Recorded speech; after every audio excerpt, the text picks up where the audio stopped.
wabarakatuh. Selamat pagi Sobat Wisata semuanya. Saya Olivia Gunawan, berjumpa lagi di Room of Journey, membahas seputar pariwisata di tengah wabah virus COVID-19. Nah, sekarang saya nggak sendiri, pastinya saya sedang bersama nih orang-orang hebat di samping saya.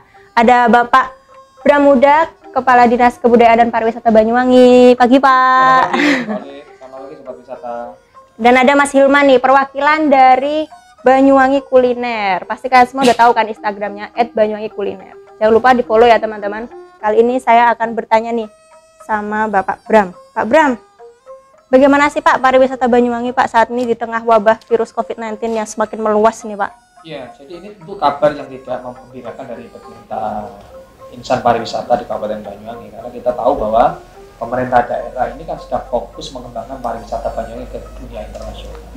Tetapi kita tahu bahwa COVID-19 ini hampir membunuh hampir semua negara, bukan hanya Banyuwangi, semua negara. Kita pun mau hidup sendiri, meskipun kita tahu bahwa mungkin di Banyuwangi kondisinya tidak semenakutkan ke daerah-daerah lain. Tetapi karena orang tidak ada yang berkunjung ke kita, meskipun bandara tetap dibuka, kereta api tetap dibuka, orang yang mau datang ke daerah kita untuk berwisata itu sudah tidak bisa lagi. Karena apa? Resikonya yang kita tanggung tadi sebagaimana disampaikan oleh pakar kita yang pertama, Dr. Iyu. Ya. Sehingga dengan untuk membatasi bagaimana orang berkerumun, berjaga jarak, terpaksa menghadapi COVID-19 ini, destinasi kita tutup sementara waktu sampai tanggal 21 April. Atau melihat situasi kondisi yang tadi ini. Bukannya destinasi sebetulnya, hotel juga demikian, karena destinasi meskipun kalau destinasi tutup, orang datang ngapain ke Banyuwangi? Ya tentu ini berdampak kepada hotel. Dan kita tahu bahwa dengan dampak ini tentu sahabat-sahabat kita, saudara-saudara kita di level bawah, yang utamanya adalah selama ini mengais rezekinya dari pariwisata, ada driver, ada guide, ada travel, ada hotel, ada UMKM kuliner, ya destinasi, Podarwis. Ini cukup merasakan dampak dari wabah COVID-19. Dampaknya bukan penyakitnya, tetapi dampak ekonomi yang gitu Pak. Jadi sayang sekali ya nih karena ada virus COVID-19 ini, sementara destinasi wisata ini masih ditutup dulu teman-teman sampai tanggal 21, dan itu kalau membaik nanti kalau misal pun masih mau diperpanjang, masih bisa ya Pak ya diperpanjang lagi ya Pak ya? Kita lihat situasinya. Lihat situasi selanjutnya. Ya, kuncinya di kawan-kawan. Jadi kalau social distancing tadi dijalankan, betul, kita tetap di rumah, kita jaga jarak, yang sakit segera melapor, ya. Itu atau masyarakat juga peduli kepada kita semua. Nanti ada banyak masyarakat yang mungkin hari ini salah satunya Mas Hilman kita hadirkan. Itu juga karena kepedulian ini membantu bagaimana pemulihan pariwisata Banyuwangi dengan cepat. Iya, meskipun itu. Kita tahu bahwa kondisi Banyuwangi, apalagi kemarin kabar terbaru bahwa satu pasien positif yang dinyatakan COVID-19 sudah sembuh dan sekarang sudah pulang ke rumahnya. Kalau tentang pariwisata udah, nah ini kan Banyuwangi juga terkenal dengan hampir 100 event Pak. Ya. Nah ini gimana event-event dari bulan Maret sampai April nih gimana Pak? Ya, Pak Bram? Untuk ini kan event ini adalah strategi yang dilakukan oleh pemerintah daerah untuk bonus. Orang datang ke Banyuwangi itu tidak hanya lihat destinasi, tidak ada melihat budaya, tetapi juga festivalnya. Festival ini menjadi daya tarik. Nah tentu karena tadi ketentuannya tidak boleh kumpulin banyak orang, ya kan ada rame-rame, jaga jarak, pendekatan. Akhirnya dampaknya adalah festival juga kita kita cancel sampai bulan April juga. Tentu ini juga akan kita lihat apakah pasca April ini masih ada gerakan-gerakan yang agak merugikan daripada pemerintah daerah ataupun masyarakat. Itu akan kita lihat ke depannya bagaimana. Ada kemungkinan nggak Pak yang misalkan April di off kan itu diganti, kan kita kan banyak nih dari ada desa ini kan mereka sudah mempersiapkan gitu ya, Pak. Kemarin juga ini ada pertanyaan banyak nih ke kita, sekaligus saya jawab di netizen bahwa jangan risau, kita akan research dulu. Bisa saja nanti festival itu karena ini menyangkut perputaran uang ekonomi di masyarakat, ada pasar tradisional, ada festival di desa-desa, itu kita akan pindahkan nanti di akhir kalau sudah kondisinya sangat membaik ya. Ya, saya kira pertanyaan bagus tadi, dan ini juga ada pertanyaan banyak gimana Pak itu yang kebu-kebuan, gimana Pak yang di tangan misalnya. Nah ini akan kita reschedule, kita akan jadwalkan ulang karena memang ini kondisional yang luar biasa. Iya. Gitu ya. Dan ini juga ada pertanyaan Pak, saya kemarin juga sempat sharekan di Instagram saya. Nah ini ada pertanyaan dari netizen nih, semisal ada pemudik dari Jabodetabek ke Banyuwangi dari red zone gitu Pak, adakah tempat khusus untuk mereka seperti tempat karantina mandiri yang disediakan oleh Pemkab Banyuwangi Pak? Ada, jadi teman-teman yang memang kondisinya hotel, jadi gini, hotel ini tetap bisa di booking. Ada beberapa hotel yang buka dan mereka sudah kita latih, kita instruksikan untuk membuat hotel tidak sekedar penginapan sekarang, tapi isolasi mandiri tadi. Jadi hotel-hotel PARI, kita sudah sepakat dengan PARI untuk membuat bagaimana hotel itu nyaman untuk orang yang datang dari luar kota. Luar kota. Jangan pulang dulu dari rumahnya, 14 hari di hotel, nggak apa-apa, yang uangnya cukup. Kalau nggak cukup, nanti kita juga punya, setiap desa sudah ada namanya rumah karantina. Rumah karantina ini yang disiapkan, jadi jangan langsung keliling ke destinasi, kasihan nanti, destinasinya juga tutup. Kalau nanti ini wabah ini menyebar karena datang dari tadi zona-zona merah tadi, Jakarta, Bogor, ini kan zona merah semua. Zona merah, ya. Surabaya juga zona merah nih. Mereka datang, saya minta tolong kepada teman-teman yang memaksa memang harus datang ke Banyuwangi, tolong masuk ke rumah karantina. Ya, melapor. Jadi kita harus melapor dulu ya Pak. Nah itu melapornya kita ke puskesmas atau ke? Ya, yang langkah pertama yang paling mudah dari puskesmas. Kalau nanti nggak ada ya bisa ke rumah sakit. Dan Setiap rumah, kamu datang ke manapun dari daerah wajib melapor ya. Lapor untuk apa ya? Inilah SOP standar protokol yang harus dijalankan oleh setiap orang yang datang ke. Berarti rumah karantina yang disediakan oleh Pemkab ini gratis ya Pak ya? Gratis. Ya, nanti gratis. akan gotong royong, utamanya masyarakat-masyarakat yang berada di desa itu.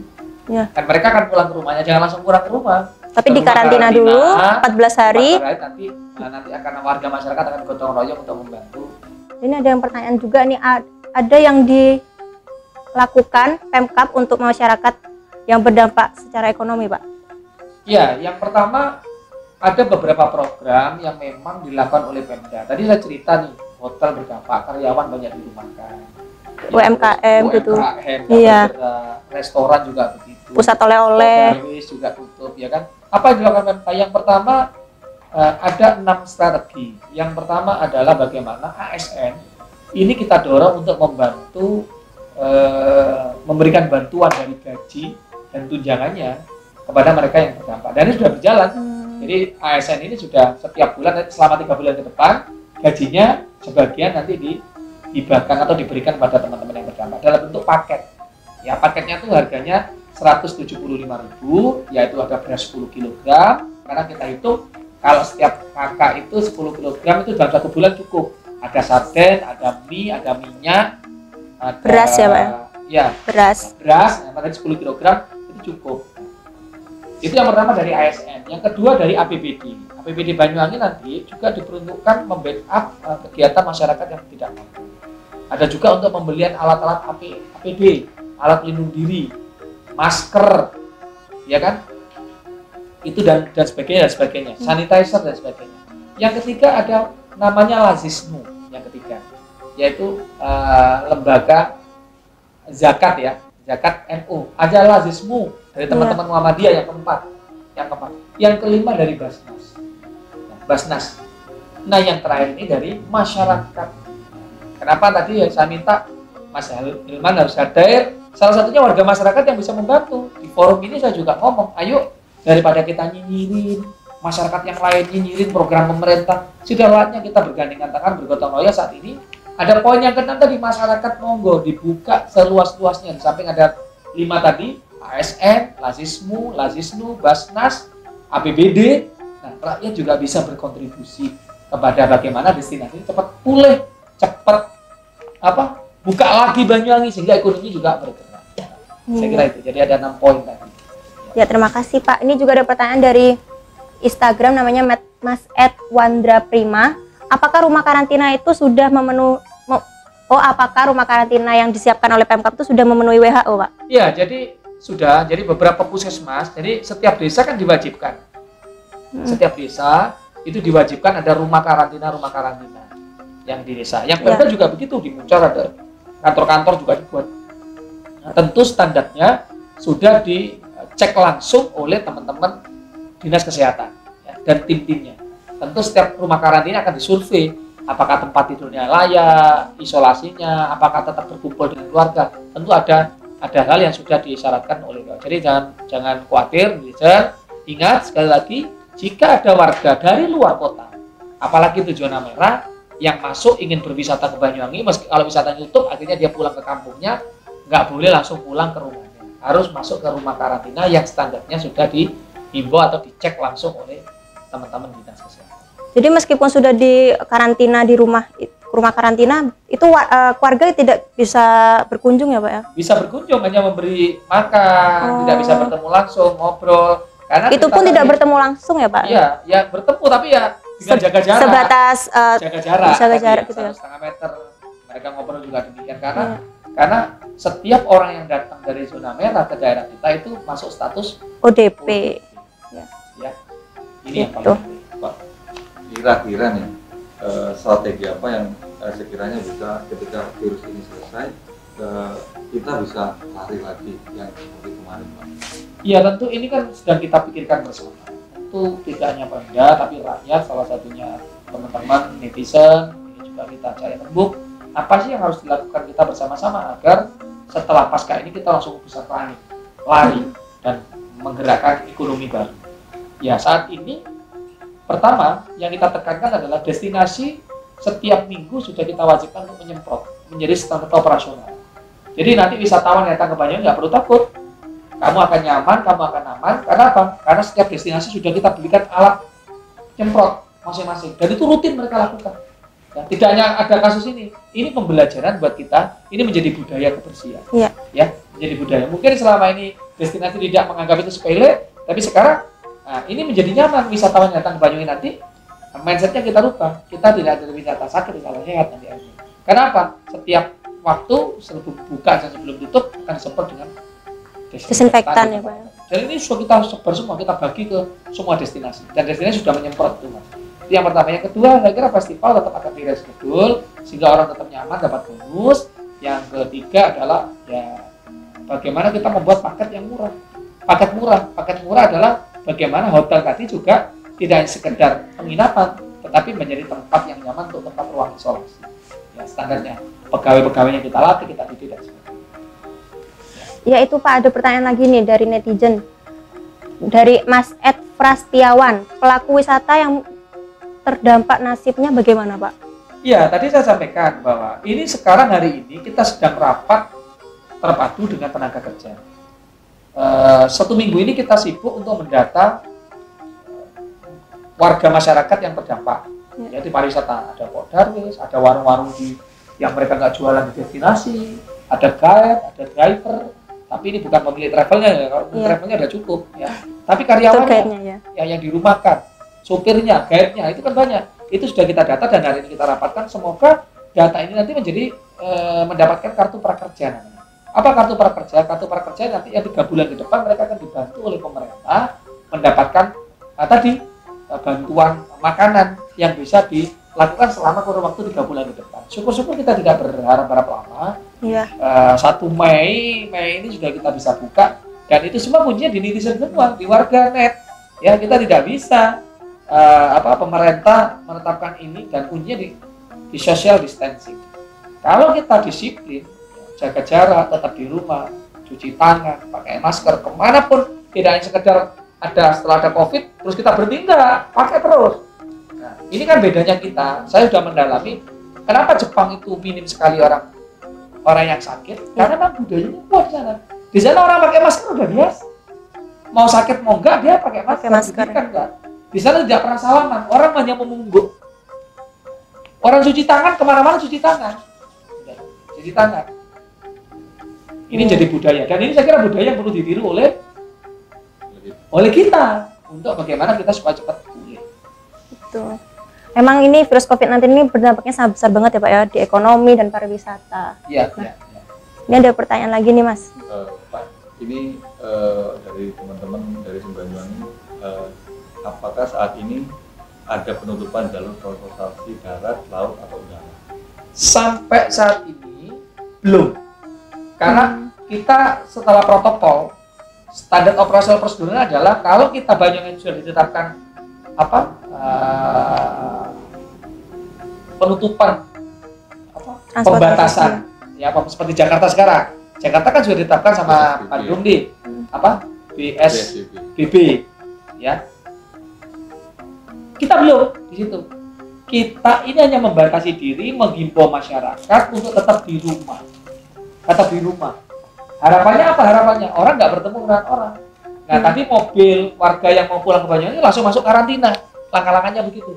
Kalau kita menutup jalur udara, jalur laut, jalur darat, maka yang berlaku kita lockdown. Dan itu sangat merugikan kita. Makanya pilihan itu belum kita pilih. Tapi itu kembali, kita akan melihat situasinya. Kalau situasinya memburuk, tidak menutup kemungkinan itu terjadi. Jadi kuncinya adalah bagaimana social distancing tadi kita lakukan dengan sebaik-baiknya. Stay at home, cuci tangan, pakai masker, dan jaga jarak kalau kita terpaksa mau ketemu orang. Kalau keluar udah beli makanan aja, bawa pulang, take away, taruh di rumah, masak di rumah dengan keluarga. Ya, dan yang terakhir ya, baca doa. Kalau di rumah kita hanya bisa berharap akan Allah Subhanahu wa taala. Jadi teman-teman tetap ikuti aturan pemerintah untuk stay at home, cuci tangan dengan air mengalir, jaga jarak minimal 1,5 meter gitu. Biar cepat selesai nih virus wabah COVID-19 ini, agar kita bisa berinteraksi sama orang seperti biasa, bekerja seperti biasa lagi, bisa datang ke Banyuwangi untuk menikmati wisata di Banyuwangi. Nah, ini ada pertanyaan lagi Pak, bagaimana cara masyarakat umum, nah kita nih masyarakat kasih pandangan Pak, bagaimana kita ini memperbaiki sektor pariwisata setelah COVID ini selesai? Iya, yang pertama, saat posisi kita off sekarang ini, kami memacu bagaimana destinasi berbenah.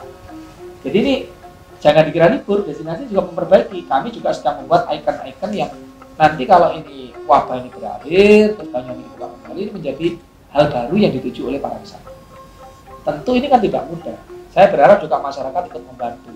Salah satunya kemarin sudah dilakukan oleh teman-teman Kodarwis, melakukan penyemprotan di destinasi dan juga di warga sekitar. Nah, warga-warga saya kira yang dekat dengan destinasi karena juga dampak positif, itu juga melakukan hal yang sama, gerakan serempak untuk terus melakukan pembersihan, desinfektan, menyemproti, utamanya daerah-daerah yang tidak terkena sinar matahari. Ya. Kalau di luarnya jangan semprot lagi sudah. Yang di kursi, yang di meja, yang biasa di gelap-gelap itu disemprot. Ya, bukan hanya virusnya, tapi bisa saja juga kita membersihkan hal yang jauh dari penyakit-penyakit yang lain. Jadi saya kira budaya melakukan kerja bakti gotong royong itu bisa dilakukan oleh masyarakat. Dan yang paling penting sebetulnya bagaimana cepat pulih. Ya, kita membantu masyarakat juga mensosialisasikan social distancing. Banyak warga yang membantu. Contoh misalnya, kenapa sih kita tidak membuat masker? Ya, membagikan kepada warga. Terus membuat APD, alat pelindung diri, yang bisa saja nanti setiap petugas-petugas itu yang kita support, yang di garda terdepan, itu membantu. Jadi saya kira warga-warga bisa melakukan itu dan bisa membentuk grup-grup khusus atau membentuk paguyuban khusus untuk membuka bantuan donasi bagi warga masyarakat yang membantu di pemerintah untuk program ini. Sehingga ini kita gerakan bersama. Nah, ini terima kasih Pak. Ini ada pertanyaan lagi dari @devri Montera. Apakah ada pelatihan digital dari Pemkab Banyuwangi untuk pekerja yang terkena PHK? Ya, Pemda sudah membuka banyak pelatihan. Kalau teman-teman yang tadi kena PHK, bisa saja langsung lapor ke Dinas Tenaga Kerja. Nanti akan dibantu program pelatihan. Kita ada pelatihan, banyak di sini pelatihannya nanti di Dinas Pemuda Olahraga, ada di UMKM. Ya, utamanya teman-teman yang memang nanti kedepannya berkontribusi pada pariwisata. Saya kira sangat cepat karena pasar kita sangat luas. Ya, sekarang mungkin waktu yang tepat, ikut pelatihan, ikut kursus, nanti pada saatnya, saya punya pikiran baru bagaimana membangun pariwisata, bisa jualan kuliner, bisa jualan batik, cenderamata, batik, banyak yang bisa kita lakukan. Dan peluangnya pasarnya masih cukup luas sekali. Ya. Nah, lagi ya nih. Oleh boleh tanya nggak sama Mas Hilman? Ini sebagai salah satu perwakilan dari Instagram Banyuwangi Kuliner, ada nggak Mas strategi dari netizen itu buat wabah ini? Kalau yang kita lakukan, kita kalau masih normal, kita kan ada promo Pak, bayar ke kita Pak. Tapi kalau untuk karena ini ada wabah ini Mbak, jadi kita gratiskan. Jadi mereka tinggal tag kita, nanti bantu pemasarannya, langsung di repost gitu ya Mas ya. Jadi bisa lewat story atau bisa lewat chat, nanti kita bantu lah. Jadi tujuannya supaya kita ini membantu ya. Pak. Jadi ketika ketika ini wabah ini masih misal kan kita kan nggak mau terbut atau 3 bulan lah, jadi kita bisa membantu mereka bertahan di situ Pak. Jadi Iya, karena perekonomian pasti macet juga kan Mas ya. Jadi Wah kita nih keren banget nih Banyuwangi kuliner. Yang paling banyak yang kita rekomendasikan itu yang take away Pak. Jadi yang dibungkus atau yang Dibawa pulang gitu ya. Selama ini gimana Mas responnya juga? Responnya bagus Pak. Jadi banyak yang kita repost itu dia dulunya kan bayar Pak. Terus sekarang gratis, jadi enggak makasih Mas, makasih ya gitu. Terus kita juga ini Pak galang donasi juga. Jadi dengan teman-teman admin saya galang donasi itu kita dapat 5.300.000. Terus kita tanya ke rumah sakit apa yang paling dibutuhkan, ternyata APD yang baju hazmat Pak. Iya, saya kira ini luar biasa ini ya teman-teman. Ini salah satu netizen atau akun Banyuwangi Kuliner dan kawan-kawan yang tergabung dalam akun-akun Banyuwangi Besar ini sudah membuka donasi. Jadi kita terbuka di samping tadi membantu pemasaran marketing daripada UMKM, kuliner. Mereka juga membuka donasi dan ada berapa tadi yang sudah diberikan ke rumah sakit? Diberikan ke rumah sakit 90 Pak. Ini untuk tahap pertama. APD ya? APD. Jadi biasanya kalau kita beli itu online Pak di luar kota itu sekitar 100.000 per satu bajunya. Nah, kita karena kita uang donasi jadi tidak enak Pak, karena kan perlu tanggung jawab. Jadi kita cari tukang jahit yang UMKM supaya juga menghidupi Pak. Iya, saya setuju. Jadi kalau kamu sudah mendonasikan uang masuk ke dalam teman-teman paguyuban seperti ini, saya kira nggak ada masalah. Catat, jangan pernah beli barang-barang di luar Banyuwangi. Kamu bisa buat masker itu sendiri, kamu bisa pesan ke tukang jahit karena mereka juga lagi butuh ekonominya. Kita namanya ekonomi berbagi. Ya uang itu bisa diputar balik untuk membuat baju. Nah ini kaos-kaos ini kita buatin juga pemerintah daerah melalui dinas pariwisata juga akan bagi-bagi ke tukang jahit sekaligus kampanye. Ya, jadi kampanye itu nggak boleh berhenti dan nggak boleh berhenti hanya sekedar COVID ini selesai karena akan ada virus-virus baru nanti yang namanya mungkin tidak lagi COVID-19. Gitu. UMKM di kita lebih murah. Bisa bertahan bertahan. Nah itulah solusi kita bantu. Tadi saya kira saya salut sekali. Ini masuk ke poin ke-6 ya. Bagaimana masyarakat juga membantu salah satunya dengan donasi dan sebagainya. Iya. Ini keren banget. Kita juga dari kecamatan Pak, kita gugus tugas dari COVID-19 yang kecamatan Banyuwangi, kita juga buka donasi Pak. Jadi masyarakat yang ada di kecamatan Banyuwangi bisa dikirim ke kecamatan Banyuwangi. Kita sekarang sudah dapat uang sebesar 7 juta sama beras 4 ton Pak. Dan Senin ini kita distribusikan. Wow, keren. Atau mungkin bisa kalau teman-teman sekalian ini kalau mau caranya gimana Mas? Mungkin yang kalau mau bantu yang kecamatan kota bisa langsung ke kecamatan Banyuwangi. Jadi tinggal bawa berasnya atau uangnya langsung. Jadi kita tidak terima dijemput bola Pak. Karena gitu ya. Karena takut riskan Pak. Iya, jadi nanti kamu yang ini kan akan kita relay di YouTube, nanti YouTube Banyuwangi Tourism. Nanti kamu bisa lihat di bawah ini, di kolom bawah, bantuan donasi dari warga masyarakat baik di Banyuwangi maupun di luar Banyuwangi yang peduli dengan Banyuwangi bisa langsung donasikan di level bawah ini di kantor kecamatan Banyuwangi atau di kantor kecamatan Banyuwangi. Sementara mungkin teman-teman paguyuban nggak ada? Ada Pak ya di Pak kantornya. Oh, sekretariatnya ada di kantor Camat Banyuwangi. Nanti akan kita list di sini ya di bawah ini catatan ini untuk teman-teman bisa langsung mendonasikan untuk pengembangan pemulihan Banyuwangi ke depan. Ya, baik. Makasih Mas. Nih kontribusinya keren banget nih buat warga Banyuwangi. Bangga juga. Saya kira perlu dicontoh ya. Instagramnya followernya banyak, Banyuwangi Kuliner membantu masyarakat mempromosikan gratis, membangun ekonomi lagi. Wah, keren banget. Terima kasih Mas. Dan ini Pak Bram, kan banyak nih warga-warga Banyuwangi yang kerja di luar kota kayak di Bali, mungkin di Malang itu pulang masih pada bandel gitu Pak, kayak nggak peduli, nggak mau lapor gitu, kayak takut nanti aku di karantina, aku takut gitu Pak. Itu gimana nih Pak untuk mereka ini mengedukasinya Pak? Iya, jadi ini masalah ini kan bukan masalah pribadi, tapi masalahnya kita ini kan menyebarkan virus dengan banyak orang. Jadi teman-teman yang memang bersikeras pulang ke daerah tanah kelahirannya, kalau kamu cinta Banyuwangi, maka yang dilakukan pertama kali datang adalah lapor.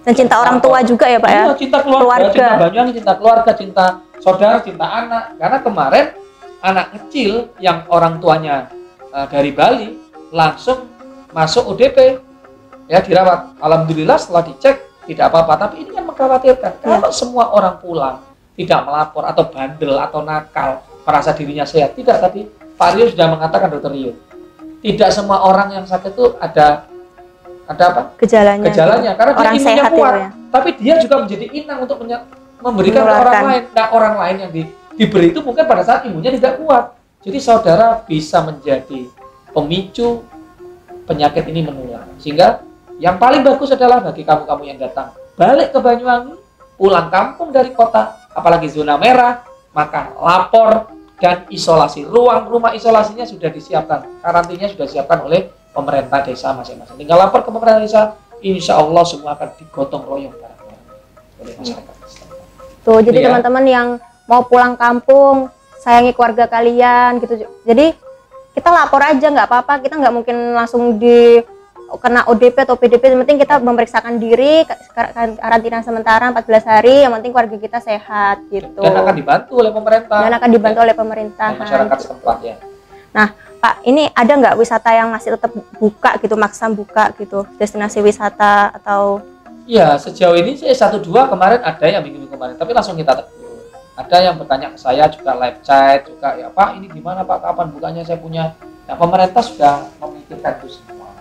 Jadi, tatkala karyawannya juga close, ya ditutup, tentu mereka juga masuk dalam list yang terdampak. Dan sedang kita usulkan untuk mendapatkan bantuan selama 3 bulan ke depan. Yang kedua, kenapa sih sementara waktu destinasi kita tutup? Itu karena tadi itu, karena destinasi itu menjadi daya tarik orang untuk mau datang. Nah, datang itu kan nggak mungkin di destinasi saya mau melancar sendiri, itu nggak mungkin, minimal 2 orang, ya kan, minimal 2 orang. Yang suka-suka bergerombol. Nah, ini yang justru menjadi pemicu. Nah, kalau mereka masih tetap bandel sesuai dengan ketentuan bupati, maka nanti akan ada sanksi pidana. Dan Polres sudah mengeluarkan surat edaran itu. Makanya jangan sekali lagi mencoba untuk membuka baik destinasi hiburan, tempat hiburan maupun kafe-kafe. Kita sarankan buka boleh yang ekonomi, tapi take away. Jadi pesan antar. Jadi tadi teman-teman ini sudah mencoba bisa lewat online, bisa diantar nanti bantulah tukang Gojek, terus ojek-ojek pangkalan tuh untuk hidup juga. Udahlah kita waktu yang bisa saya aja selama di rumah, istri saya nggak usah masak, kita coba bantu ojol-ojol ya. Kalau setiap masyarakat punya pola pikir yang sama, yang mampu-mampu membagi, itu saya kira ini masalahnya akan ringan karena kita bisa bergotong royong. Iya. Itu semua ya. Pak Bram, ini misalnya contoh kayak Pulau Merah itu kan sementara ditutup ya Pak ya. Nah, itu ada nggak Pak penjagaan khusus buat warga-warga mungkin yang nyolong-nyolong mau masuk ke pantai gitu? Ada. Jadi kemarin ada di Pulau Merah ada 5 turis misalnya yang datang ke Pulau Merah. Mereka langsung lapor, ada tim langsung Satgas gugus COVID yang langsung melapor ke sana memberi pemahaman karena memang mungkin mereka tidak mengetahui itu. Ya, Pak, ya. Ada loh, banyak loh wisatawan yang tahu-tahu datang nggak ngomong-ngomong dianggap masih buka gitu ya. Datang ada. Nah, itu warga setempat saya kira yang melihat bisa langsung lapor ke kami, ke Dinas Pariwisata atau ke 112. Ya, nanti akan ada petugas khusus yang mengingatkan ke sana untuk menghimbau tidak melakukan aktivitas di destinasi. Karena itu sangat berbahaya. Karena kalau libur, mereka berenang nggak ada yang ngawasi juga bahaya juga, bukan penyakitnya saja. Kekhawatiran dirinya juga berat nanti. Ya. Itu yang kita khawatirkan. Jadi tinggal melapor aja kalau misalnya nanti ada yang wisatawan datang ke tempat wisata yang udah tutup, tinggal telepon ke 112 ya, atau ke Dinas Kebudayaan dan Pariwisata. Ya. Pak Bram, kemarin saya juga lihat di Instagram, ini Dinas Kebudayaan Pariwisata juga bagi-bagi masker ya Pak ya? Iya. Nah, itu kegiatan salah satu untuk tetap menjaga memutuskan tali rantai ini ya? Ya. Virus COVID-19 ini ya? Ya, jadi gini, sosialisasi itu nggak bisa berhenti di sini saja. Sosialisasi harus kita terus dengungkan. Salah satunya kami sudah membuat kaos himbauan yang nanti ini akan kita bagikan kepada teman-teman tukang beca, ojek. Kenapa? Karena dengan membaca ini warga masyarakat paham. Nah, ini kita kan teman-teman kita, saudara-saudara kita tukang beca ini itu tenang aja, dianggap ini musibah kayak tidak ada musibah. Saya kemarin ninjau ke pasar misalnya, pada saat membagikan masker, itu nggak ada yang pakai masker. Saya lihat enak megangnya, ketemu sama orang. Jadi standar social distancing itu sangat dilanggar semua. Dan ini berbahaya sebetulnya. Berbahaya sekali. Makanya kenapa kita buat kaos kayak gini nih, orang pakai. Ya, bersama cegah COVID-19. Sosialisasi dia dibawa kemana-mana. Ini upaya yang bisa kita lakukan. Yang kedua adalah masker. Kita juga jangan lagi nyetak masker. Nanti teman-teman, apalagi ini pemerintah pusat sudah, WHO sudah mengisyaratkan keluar harus pakai masker. Wajib. Bahkan kantor-kantor kami sudah kawasan masuk masker. Ya, Ya. Masuk ke kantor kami tolak untuk tidak kalau nggak pakai masker. Ini saya kira cara. Iya. Memang ini harus terus didukungkan. Saya kira teman-teman netizen juga teman-teman travel juga harus ngomong ke semua akun-akun besar-besar ini. Ayo terus keluar, ingatkan terus keluar karena memang kita suka. Jangan orang lain, saya aja suka lupa. Makanya di mobil saya ada masker, di tas saya ada masker, di kantor saya ada masker. Semua masker tuh saya beli mungkin 5 sampai 10 di tempat-tempat yang biasa saya tempati, selalu kalau saya lupa selalu ada cadangan teman-teman. Ya Pak Bram, ini kita udah mau berakhir nih. Ada nggak pesan-pesan buat masyarakat Banyuwangi? Ya, jadi masyarakat Banyuwangi sekarang kita lagi terpuruk di level bawah. Pariwisata kita berhenti, ekonomi kita juga berhenti. Banyak saudara-saudara kita yang terdampak, yang tidak mendapatkan ekonomi selama hampir sebulan 2 bulan ini, mungkin 3 bulan ke depan. Apa yang harus kita lakukan? Pesan saya adalah social distancing harus kita jalankan. Yang kedua, bagi kamu yang mampu, bantu sesama. Kalau kamu bisa mendonasikan pembelian masker seperti digagas oleh kawan-kawan Mas Hilman dan kawan-kawan tadi, donasikan. Utamanya kepada sahabat-sahabat saya, pejuang-pejuang kesehatan yang berada di garda depan, yang saat ini sedang berjuang menyelamatkan nyawa saudara-saudara Banyuwangi yang sekarang berada dirawat di rumah sakit maupun di tempat-tempat lain. Mereka harus kita support. Mereka harus kita support melalui pakaian APD, masker dan sebagainya. Dan itu tidak hanya bergantung pada pemerintah daerah. Tangan-tangan kalian yang hebat-hebat, yang sudah kaya, waktunya kita menyingsingkan tangan untuk bahu-membahu mengembalikan pariwisata Banyuwangi ke level seperti sedia kala. Bahkan mungkin harus lebih lebih atas. Saya kira itu. Wah, terima kasih Pak Bram atas waktu dan informasinya, sangat bermanfaat banget buat kita. Dan makasih juga Mas Hilman. Semoga informasi-informasi yang disampaikan oleh Pak Bram dan Mas Hilman ini bermanfaat buat kalian semua. Tetap stay at home, cuci tangan, dan jaga jarak. Terima kasih ya, dan pakai masker. Dan kita yakin kita semua bisa melewati wabah ini. Semua akan baik-baik saja, dan terima kasih. Assalamualaikum warahmatullahi wabarakatuh. Sampai ketemu lagi di channel Room of Journey berikutnya. Yeay, dah.